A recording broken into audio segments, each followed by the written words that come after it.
Good evening. Welcome to WSBI, your resource for success podcast program, where you get to meet inspiring women-owned businesses from across the country. And now, for your host, Kimberly McLemore. All right, hello, and welcome to another night of sharing. My name is Kimberly McLemore, and we have with us Colleen Grant, owner of Irie Wellness Coaching, LLC. And welcome, Colleen. How are you? Thank you, Kimberly. I'm doing well. How are you? I'm doing good. I'm very excited about this opportunity of talking to you all the way from Oceanside, California, correct? Yes, that is right. All right. See, I've been doing my homework too. So yay. So I'm glad I got that part right because, you know, I didn't want to say you were from California, but I wanted to make sure I got what part of California you were from. So I'm real excited about having, like I said, this opportunity to talk with you tonight. What I'd like you to do before we actually dive into any part of this interview is, could you please tell the listeners just a little bit about yourself? Well, I am an island baby. I am from the beautiful island of Jamaica, and I love having fun in the sun, fun on the beach. Hence, we live here in Oceanside, California. I am all about family, fun, fitness, food. They're all a part of who I am and our culture. So that's pretty much who I am. All right. I was wondering where that accent came from. I was hoping that you told me where you were from. I was like, you got a beautiful accent. So it's going to be great to learn more about your business and what inspired you to get involved in this business and wanting to help other people. So just tell me, I guess, a little bit about how you got started into the business and what inspired you to do the business. Okay. Well, let's start off with the name. Irie in Jamaica is happiness, positivity, energy, vibrance. And that's always a part of who I was growing up and just a cultural element of our lives. At a young age, I was always involved in anything to do with health, whether you had a scratch, a bump. I was that person to give a helping hand. So I first began my career in health as a physical therapist, still am today, but working in that environment, I saw the need for more help outside of the healthcare setting. And that's where I started doing things such as health coaching and personal training to help those in the community on one aspect, as well as to help those in the hospital on the other aspect. So health and fitness have always been that part of me. Okay. So, so you said you're still into physical fitness. You do actually work in the health side and health and wellness side. So you're mixing the both with your business, which I think is phenomenal, and it's a great way to do that. But talk a little bit about what really truly inspired you, besides the fact that, like you said, you were a kid and, and you're like, hey, I'm the one who always wanted to help individuals. What made you decide to really jump into starting the business, and when did you actually start the business itself? Okay. I did physical therapy for about 10 years. And one of the current themes or the recurring themes were a patient who had complications because of diabetes, hypertension, stroke, obesity. And these were things that are lifestyle related illnesses. Mm-hmm. So it really put a bigger burden on my heart to say we need to help them before they're in the doors of the hospital or before they're in the doors of the nursing home, or having an amputation or loss of a limb due to weakness. So it kind of really put a bigger burden in my heart to say, how can I help beyond the walls of an institution? And that's where the health coaching and the personal training in the community really was birthed for me. Because you can see people get better in the hospital, but how can I prevent you from even coming there? Not that I work myself out of a physical therapy job, but I know that need is there, especially in the minority community. Absolutely. where we tend to say, oh, I have a little sugar, just a little salt, and not realizing the true impact of kidney problems, heart disease, losing your sight. Mm-hmm. So that really put just a fire in my heart to say, okay, I know I'm helping here, but how can I help in the community? Mm-hmm. And the one thing I like what you just said is that what I really want to pinpoint is that, with a lot of people who work in the health and wellness or work in health period within the community, a lot of times they're telling people what they're doing, but at the same time, they're not living that same life. and Right. sometimes it amazes me and it kind of frustrates me when I'll go to my appointments, to see my doctor, my regular appointments or whatever. And you have people in there who can barely walk, but they're telling you, well, you shouldn't be doing this or you should be doing that. But I'm like, you are showing me that you're not even speaking and living the words that you are preaching to me, that I may need to do better on. And so, that's a part of what I see sometimes in the health and wellness community. And even though we are all structured differently and we're not supposed to be the same, I think it's very important that if you're going to walk the walk, you need to talk it and do it all at the same time. And I think that what you're doing, I think, is phenomenal because, like you said, you're seeing this every day. You're dealing with these patients, but before they get to the hospital, why not educate them so that they understand, how to handle themselves personally, so that they're not laying up at the last minute saying, "Well, I wish I had have known this." And of course, we all know that, this information is always out there, but a lot of times it's how do you get to that information? Right. How do you get to it and how do you apply it once you have it? Exactly. So I really, like hearing these types of stories because, it's prevalent that we all understand as in our the minority community, it's always this issue of sometimes not communicating about our health and how it, it's that consistent circle of within the families, that, because there's not communication, the same problem happens over and over and over. And then, like you said, once you do have the information, is how do you apply it? So, being able to communicate and I guess talk to me a little bit about the programs that you do offer within your consulting business. Okay. Excuse me, your coaching. I'm sorry. Go ahead. You're fine. We offer one-on-one coaching, personal training, and wellness workshops, and I'll break those down. Okay. One-on-one coaching is truly the process where, for example, you and I would sit together. I want to know what you already know. Mm-hmm. We'll do some education as to things we can do. We'll set some goals, and I'm really trying to find out what is holding you back, what you need to get to that next level, and then walking with you through that process to get there. And eventually I will step out and you will already have the tools you need to sustain yourself in that. So you're not going to say, oh, I've been working with Colleen for 10 years. Right. No, I worked with her for 6 months or 3 months, and now I know how to apply this information, how to be sustainable with it, and where to go. So we have a couple tools like motivational interviewing and evoking change talk and all those things to bridge that gap between knowledge and action. Mm-hmm. Yeah. Then there's the personal. Yeah, go ahead. No, I was going to say, I liked what you just said about the one-on-one coaching, about the fact that you're asking people, what is it that you think that you already know? Because that's important. Because, I think a lot of times we know our own bodies. And like I said, we think that we're doing some things right, but we may learn, obviously, that we're not doing all the right things. And it's not that what we may be doing is considered something wrong. But at the same token, it doesn't hurt to have more information to understand, well, here's what we can add to this to improve what it is that you need to work on. Right. And then we have the personal training, which is just one-on-one or in a small group. Mm-hmm. And I normally do it in person's homes because some people have that fear of going to the gym and being out and being seen. Mm-hmm. I always laugh at my husband that he has a gym face and there's certain gym attire and you may not feel that comfortable. So we typically start off in one's home for the personal training. And then wellness workshops are just little lunch and learns, educational things that are hosted in the community. Yeah, I like that. It gives people options.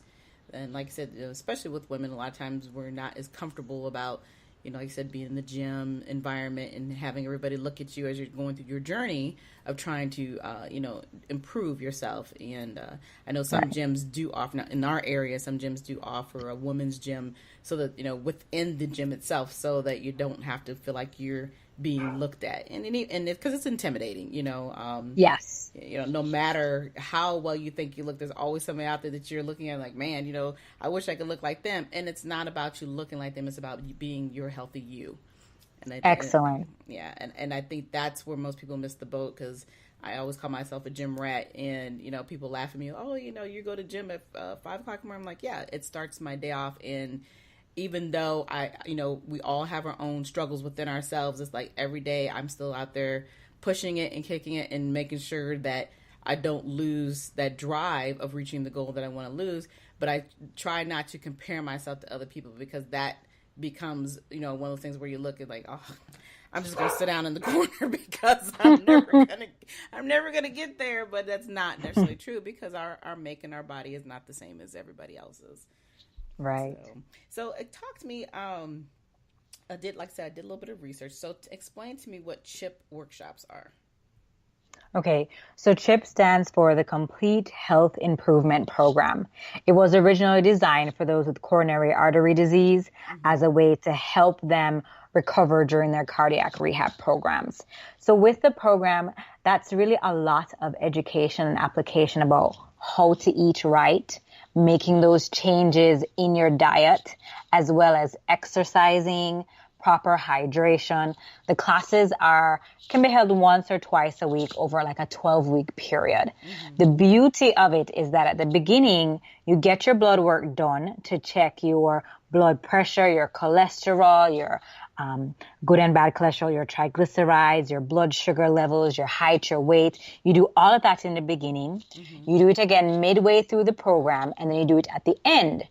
And what is wonderful about it is that sticking to it, having that support in a group, we have seen persons literally either decrease medications, not have to go on medication after being told by the doctor that that's their next step, and have an overall weight loss.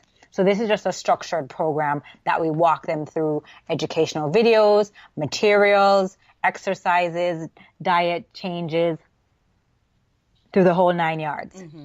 Which is important, yeah. So you're not leaving anything out, so people understand that this is where you're at and this is where you can be. So that is interesting concept, because I know a lot of times, there's not too many people who are educated with all the pieces you have on the health side. So when they're trying to train people in the side of doing their exercise and so forth, those are some of the pieces that they're missing. And then you have to go out and you got to find a nutritionist, or you got to do all these other things to make sure that it's balanced properly. So right. I like the concept that you have there called CHIP.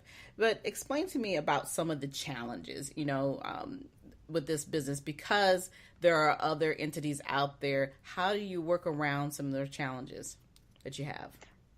You mean other businesses that are in the same, like competitors? Well, similar. Yeah, you have competitors. We're talking about, you have the gyms, they're competing. And then, of course, I'm sure there obviously are other health and wellness organizations out there that may be doing something similar. So how do you work around that competitiveness? One of the things that I have found is word of mouth is your best friend. So that has been, and having testimonials. So that has been something that, really working with my clients. Hey, if you love it, tell your family members, tell your friends, let me know and refer them to me. So that has been one way to overcome my marketing issue, as well as the saturation of the market with coaches and trainers. Another way that I've found to overcome, for example, competing with gyms, is not only in terms of how I price, but the fact that it's in the comfort of someone's home, or I'll have them come to mind for this local area. And that really is, I find a lot of people are having difficulty with, say, their health, whether it be diet or exercise, or they want that weight loss. There is that barrier, not wanting to go to a gym, not feeling they have the right attire, or people are looking at them, or they're just not comfortable, very self-conscious. So being able to offer in-home therapy at reasonable rates, bringing all the equipment, that has also helped in terms of competing with local gyms that offer these great discounts. And, it's open, all hours of the day, but if you're lacking that confidence, then you're not going to be utilizing that. I agree with that.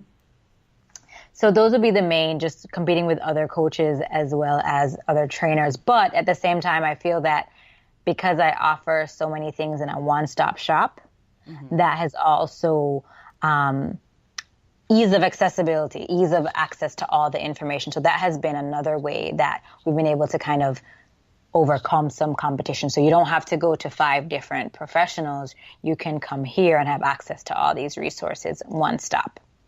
Okay. Yeah, I like that. And like I said, it's about convenience today too.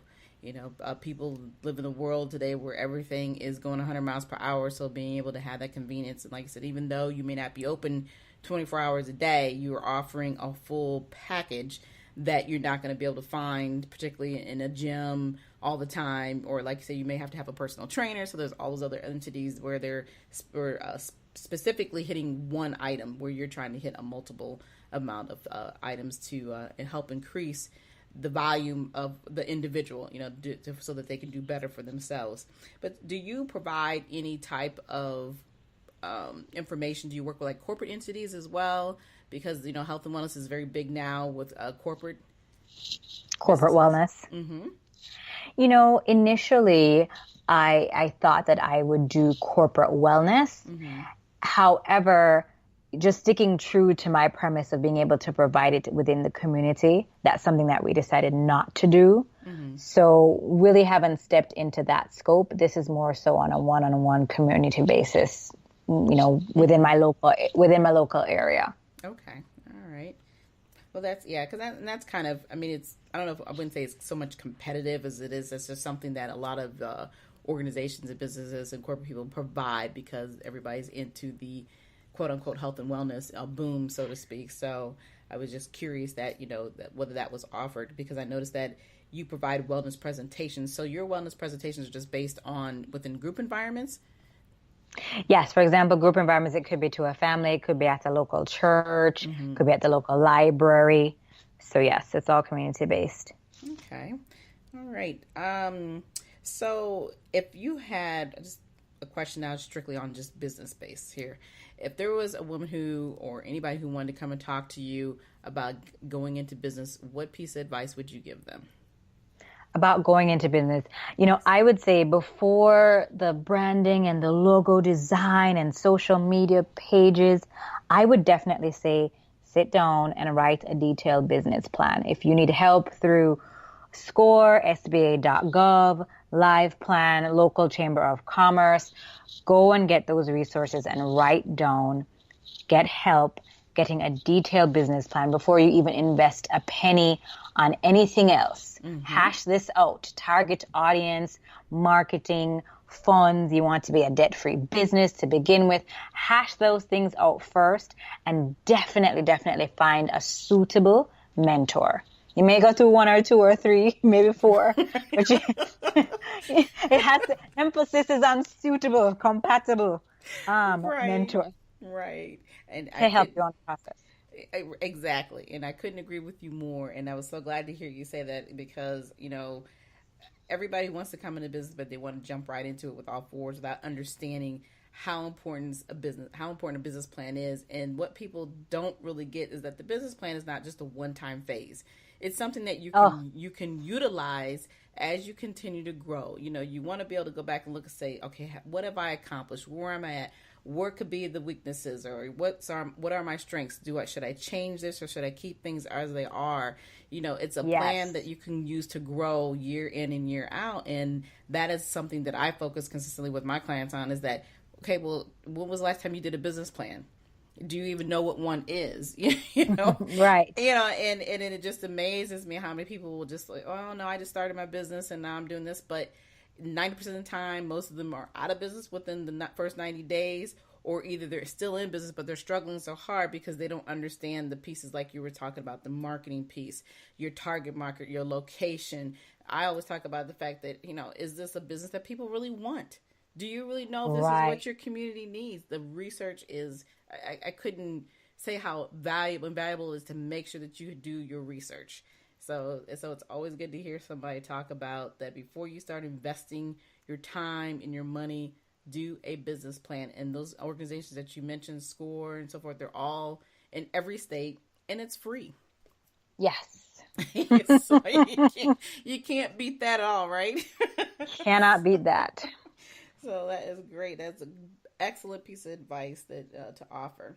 So could you tell me, how would anybody, the listeners, be able to get a hold of you if they were interested in getting your services? Okay. So they can email me directly. The email link is my Irie Coach. So MYIRIECOACH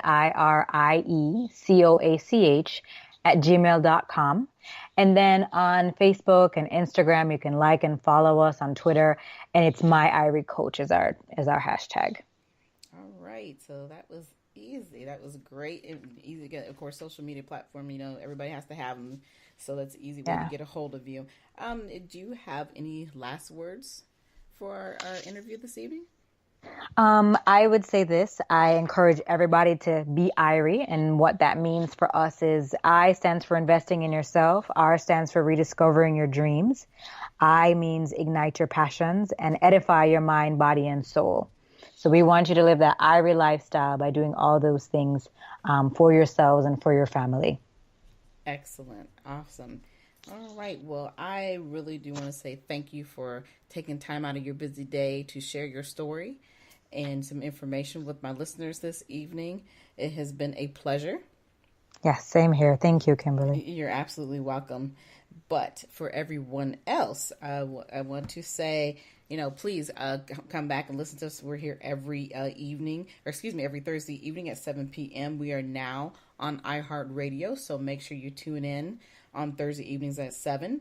But until the next time, you all enjoy the rest of your evening. Thank you.